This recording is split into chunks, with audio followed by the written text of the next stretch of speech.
وار کے دوران بھی جس طریقے سے چیئرمین صاحب نے اوپن جلسوں میں اسمبلی میں جس طریقے سے انڈیا کو للکارا وہ بھی سب کے سامنے ہے.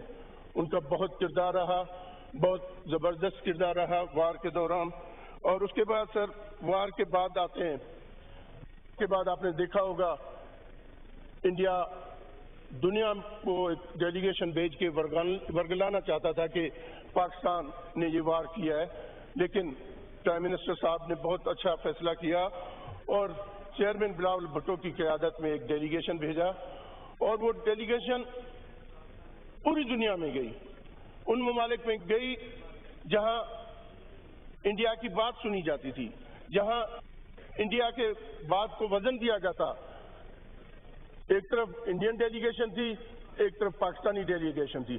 سر الحمدللہ پوری دنیا نے دیکھا, پوری میڈیا نے دکھایا جس طریقے سے پاکستان ڈیلیگیشن کو اہمیت دی گئی اور بالخصوص چیئرمین صاحب کی قیادت میں جس طریقے سے چیئرمین صاحب کو اہمیت دی گئی.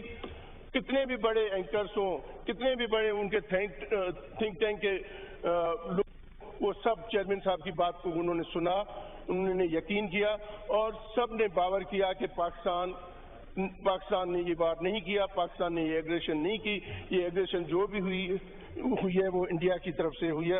اور الحمدللہ بہت جلدی ہمارے چیئرمین صاحب واپس آئیں گے اور انشاءاللہ اس فلور آف دا ہاؤس پہ بتائیں گے, ہم سب کو بتائیں گے کہ وہ اس نے کیا اچیو کر کے آئے ہیں اور کن کن سے ملے ہیں. انشاءاللہ تعالیٰ وہ بہت جلدی واپس آ کے ہمیں اپنے پورے پروگرام جو کر کے آئے وہ ان سے آگاہ کریں گے. سر ہم سیاسی لوگ ہیں, سیاست کرتے ہیں اور سیاسی بات سمجھتے ہیں. سر مجھے بڑی تکلیف ہوئی, میں نے لاسٹ بجٹ میں بھی کہا تھا, ہمارے اس طرف کے لوگ جو بیٹھے ہوتے ہیں سر ان میں اچھے لوگ بھی ہیں لیکن کچھ لوگ ہیں سر ان میں تمیز نہیں ہے. اس دن یہاں تقریر کرتے انہوں نے کہا کہ جو پیپلز پارٹی والے لوگ ہیں ان کی اوقات نہیں ہے. سر کیا اوقات کی بات کرتے ہیں؟ اوقات آپ کس کو کہتے ہیں؟ کس اوقات کی آپ بات کر رہے ہیں؟ اوقات ہوتا ہے سر, اوقات اس کا ہوتا ہے جو یہاں الیکٹ ہو کے آتا ہے, اس کا اوقات ہوتا ہے. جو جیت کے آتا ہے اس کا اوقات ہوتا ہے. سر میں یہ کہنا چاہتا ہوں کہ اس وقت آپ لوگ جو جیت کے آئے, میں کہتا ہوں اگر آپ سنسیئرلی پارٹی کے ساتھ ہے بہت اچھی بات ہے, آپ کو مشکل وقت میں اپنے پارٹی کے ساتھ ہونا چاہیے. یہی تو بات ہوتی ہے, یہی تو چیز پولیٹیکل ورکر کا کام کیا ہوتا ہے کہ مشکل وقت میں اپنے پارٹی کے ساتھ کھڑے رہیں, لیکن بغیر کمپرومائز کے اگر آپ پارٹی کے ساتھ کھڑے بہت اچھی بات ہے. بہت میں کہتا ہوں کہ اس سے اچھی بات کوئی ہو نہیں سکتی کیونکہ پارٹیز پہ مشکلات آتے ہیں. سر اوقات اس چیز کی ہوتی ہے, دیکھیں اگر ہم پارٹی کے ٹکٹ پہ جیت کے آتے ہیں تو ہم پابند ہیں کہ پارٹی کے ڈسپلن کو فالو کیا جائے. ہم پابند ہیں پارٹی, ہماری اپنی سوچ کیا بھی ہو, ہم سمجھتے ہیں کہ یہ غلط ہے, ہم بولیں گے ضرور, لیکن ان دا اینڈ اگر پارٹی کا حکم ہوگا کہ آپ نے اس پہ ووٹ کرنا ہے تو ہم پابند ہیں. یا تو ہم یہ کریں کہ آزاد جیت کے آئیں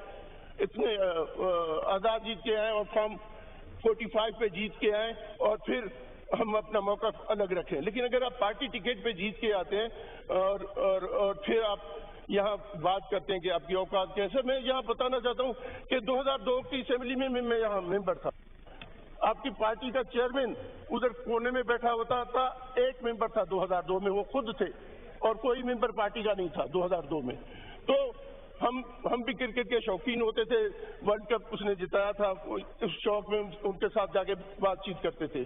تو کیا تھا, ایک ممبر تھا نا, اس وقت تو کوئی ممبرس نہیں تھے. آپ لوگ ابھی آپ بات کرتے, پھر کیا ہوگا 2008 میں تو آپ لوگوں نے بائیکاٹ کیا, پھر بھی نہیں کوئی ممبر نہیں بنا. تو کہنے کا مطلب میرا یہ ہے کہ عمران خان کیسے آگے آیا, یہ پارٹی کیسے بنی, جس طریقے سے انہوں نے یہ پارٹی بنائی 2002-2008 تک تو کچھ بھی نہیں تھا.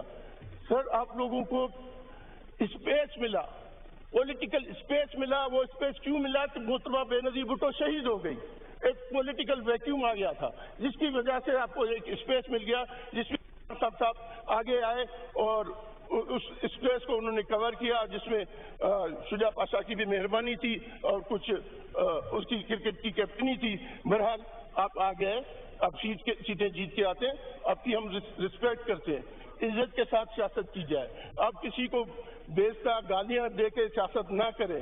ہم نے یہ سیاست نہیں سیکھی ہے, ہم نے سیاست سیکھی ہے محترمہ بے نظیر بھٹو سے کہ آپ لوگوں سے سے تحمل سے بات کریں, لوگوں کی عزت کریں, لوگوں کو برا بلا نہ کہیں. لیکن آپ کے پاس کرائٹیریا یہ ہے کہ جتنی زیادہ گالیاں دیں اتنی آپ کی زیادہ عزت ہوتی ہے. میں اس لیے فلور آف دا ہاؤس سے کہنا چاہتا ہوں, آپ کے کافی ممبران میرے دوست ہیں. میں عامر ڈوگر صاحب بیٹھے سامنے, عزت کرتا ہوں, ان بھائیوں کی طرح دوست ہیں. 2013 کی اسمبلی میں میرے ساتھ ممبر بنے تھے بہت سارے ان کے لوگ, ہم لیکن آپ کو یہ حق نہیں ہے کہ آپ یہاں بیٹھ کے پارٹی کی یا پارٹی کے لوگوں کو ان کی اوقات بتائیں. اوقات بتانے کا آپ کو کوئی حق نہیں ہے, آپ کسی کو کسی کا اوقات نہیں بتا سکتے. مجھے یہ بھی یاد ہے سر, 2012 میں عمران خان صاحب جیکاباد آئے تھے. 2012 میں ان کا جو بڑا جلسہ اس کے بعد ہوا تھا مینار پاکستان پہ, اس سے پہلے کی بات میں بتا رہا ہوں سر, میں گواہ ہوں اس چیز کا. آئے تھے ڈی سی چوک پہ, انہوں نے جلسہ کیا تھا, صرف 200 لوگ تھے وہاں پہ. تو میں نے خان صاحب کو فون کیا, میں نے کہا خان صاحب دوبارہ جیکاباد آئے, کم سے کم مجھے بتانا, میں لوگ ارینج کروں. آپ 200 لوگوں کے سامنے تقریر کر رہے ہیں. تو مجھے کہنے لگا جیخانی صاحب وہ جو جس نے مجھے بلایا نا اسے غلط بیانی کی, صحیح کہہ رہے ہیں, واقعی لوگ نہیں تھے. تو 2012 میں تو یہ پوزیشن تھی, لیکن اب آپ اتنے ممبر بن کے آئے تو ہم نے تو آپ کی بھی عزت کی سر.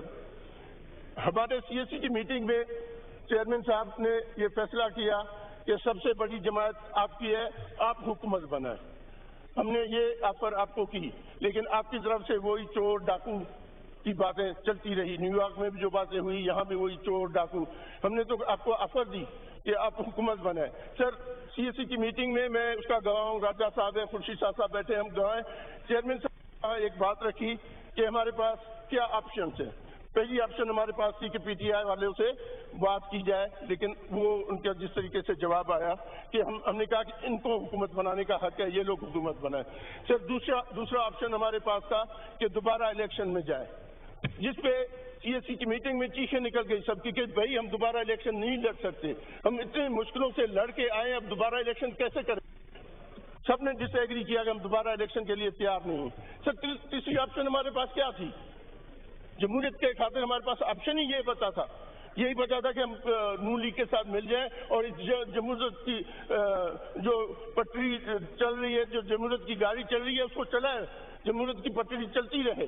تو یہ آپشن ہمارے پاس بچا تھا, اور ہم نے نون لیگ کے ساتھ یہ فیصلہ کیا کہ ہم ان کے ساتھ گورنمنٹ میں جائیں گے اور جمہوریت جو چل رہی ہے اس کو آگے کریں گے. کیونکہ سر محترمہ بے نظیر بھٹو کہتی تھی democracy is the best revenge, اس سے بڑا ریونج کوئی نہیں ہے.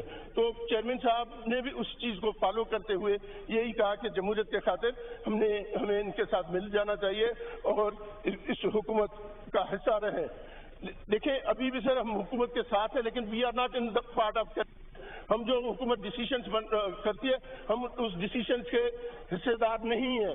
ہاں ہم سپورٹ کرتے ہیں, جمہوریت کے خاطر سپورٹ کرتے ہیں, ہمارے پاس کوئی چوائس نہیں تھی اس لیے ہم سپورٹ کرتے ہیں اور سپورٹ کرتے رہیں گے. اور یہاں ہم نے باتیں کی, یہاں دیکھیں کولیشن حکومت میں کیا ہوتا ہے سر, کولیشن حکومت میں یہ ہوتا ہے کہ جب وہ وہاں سے کوئی ایسی ڈیسیشن آتی ہے جو ہم سمجھتے ہیں کہ یہ ڈیسیشن صحیح نہیں ہے, ہم سمجھتے ہیں ہم غلط ہے, تو ہم اس کی نشاندہی کرتے ہیں, ہم کہتے ہیں کہ آپ بیک آؤٹ ہو جاؤ. یہ ہمارا کام ہے کہ آپ نے یہ جو ڈیسیشن کیا, آپ نے 18% ٹیکس لگایا, نہ لگائیں, اس کو واپس لیں. اس طرح کی چیزیں ہوتی ہیں کولیشن میں, ہم ان کو باور کراتے ہیں اور ان سے چیزیں ایگری کراتے ہیں.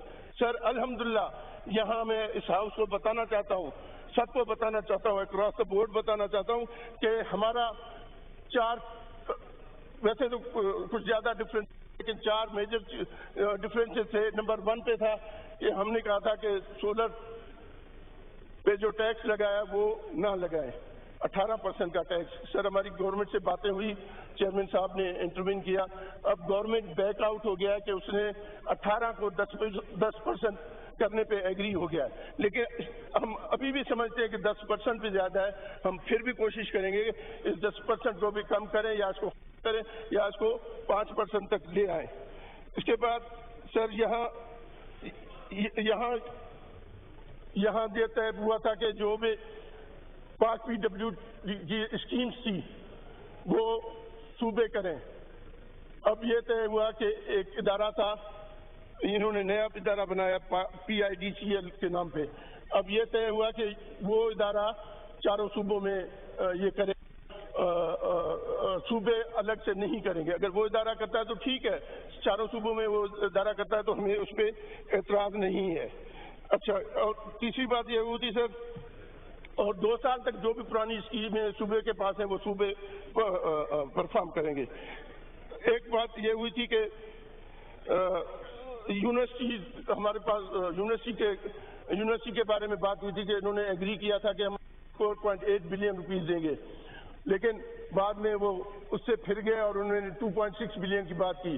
لیکن اب گورنمنٹ ایگری ہو گیا ہے کہ اس 4.8 بلین کو، یہ سندھ کی ڈیمانڈ تھی سر، یہ چیزیں میں جو بتا رہا ہوں ہمارے سندھ گورنمنٹ کی ڈیمانڈ تھی. اب وہ 2.8 بلین سے انہوں نے بڑھا کے 4.6 بلین کر دیا. اب سندھ گورنمنٹ کا موقف انہوں نے مان لیا، ہم اس کا شکریہ ادا کرتے ہیں. سر یہاں دونوں اطراف سے بات ہوئی کہ سروسز جو ہے وہ صوبائی سبجیکٹ ہے، سروسز پہ یہ ٹیکس نہیں لگا سکتے. تو ہم گورنمنٹ کو یہ بات ایگری کرانے میں بھی کامیاب ہو گئے کہ جو سروسز پہ انہوں نے ٹیکس لگائی تھی وہ انہوں نے واپس لے لی. سروسز صوبوں کا کام ہے، صوبے وہ کام کریں گے. سر یہ چیزیں تھی جو ہم نے ان کو ایگری کرا. یہی ہوتا ہے کولیشن حکومت. اب اگر ہماری چیزیں مانیں گے تو پھر تو ہم ووٹ کریں گے نا. وہاں سے کہا گیا کہ آپ کے پاس کوئی اوقات نہیں ہے، آپ ووٹ کر دیں گے. جی ہمارے پاس اوقات ہے کہ ہم نے گورنمنٹ کو منایا، ہمارے پاس پاور ہے، طاقت ہے، ہم نے گورنمنٹ کو بنایا کہ یہ چیزیں آپ غلط کر رہے ہیں، اس کو واپس لیں، اور وہ واپس ہو رہی ہیں. ہم یہ اس چیز کو بھی منانے میں انشاءاللہ تعالیٰ کامیاب ہو گئے. جو گورنمنٹ نے 337A لگایا، سر یہ کس طریقے کا ہے کہ FBR جس کو مرضی پکڑ لے، جس کو مرضی جیل میں ڈال دے، کسی CEO کو پکڑ لے، کسی کمپنی کے مالک کو پکڑ لے، اس سے کوئی پوچھنے والا نہیں ہے، کوئی نہیں پوچھ سکتا. سر FBR کے چیئرمین کا بڑے دکھ سے بیان آیا تھا کہ ہم نے یہ رکھا ہے کہ لوگوں کو ڈرانے کے لیے. کیا بات کرتے ہو تم؟ لوگوں کو ڈرانے جا رہے ہو. مطلب کہ آپ بزنس مین آپ سے ڈریں، آپ ان کو انکریج کریں، آپ ان کو جیسے وہ زیادہ انویسٹمنٹ کرے. تو ہماری ابھی بات ہو رہی ہے 337A کو ختم کرنے کے لیے. انشاءاللہ تعالی ہم کوشش کریں گے کہ 337 کو ختم کیا جائے. اور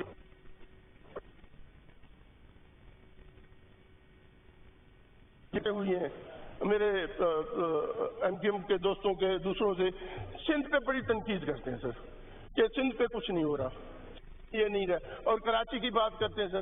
میں ان کو بتانا چاہتا ہوں کراچی آپ کا شہر نہیں ہے، صرف کراچی ہم سب کا شہر ہے. کراچی وہ شہر ہے جس میں چاروں صوبوں کے لوگ رہتے ہیں سر. چاروں صوبوں کے لوگ کراچی آتے ہیں. اور کراچی میں آپ دیکھیں کہ کتنی روزانہ کے بیاہ پہ کتنے لوگ روز آتے ہیں وہاں اور سیٹلڈ ہوتے ہیں.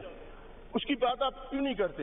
آپ پاپولیشن کی بات کیوں نہیں کرتے کہ پاپولیشن جس تیزی سے ریسورسز اس تیزی سے کم ہوں گے؟ اس کی بات نہیں کرتے. آپ کہتے ہیں کہ کراچی میں یہ ہو رہا ہے. سر میں ابھی بھی بتانا چاہتا ہوں کہ سب سے زیادہ فنڈ سندھ گورنمنٹ نے کراچی شہر کے لیے رکھے ہیں. سر میں اپنے کسی کلیگ کو دوں گا، وہ بتائیں گے کہ کراچی کے لیے کتنے ارب روپے رکھے جاتے ہیں ہر سال، اور کام بھی ہو رہا ہے. ایسا نہیں ہے کہ کام نہیں ہوتا. یہاں سے بات کی گئی کہ ہاسپٹلس جو ہے نہیں. سر میں ان کو چیلنج کرتا ہوں، سب کو چیلنج کرتا ہوں، آئیں اور دیکھیں سندھ میں کتنے ہاسپٹلس ہیں، کس طریقے سے کام کرتے ہیں. سر 1 روپیہ آپ جیب میں نہ لے آئیں اور آپ کو پورا علاج ملے گا. آپ جائیں NICVD میں، بغیر 1 روپے کے آپ کو اسٹنٹ لگنے ہوں گے، جو کچھ ہوگا بغیر 1 روپے کے آپ کو پورا علاج ملے گا. سر آپ نو کراس ٹاک. میرے بھائی میں اچھی باتیں کر رہا ہوں، صبر کرو. سنو جو تم میں ہے نہیں، صبر اور اخلاق کی چیز ہی نہیں ہے تم میں. چپ کر کے بیٹھو. سر ان کو چپ کرائیں. Order in the house.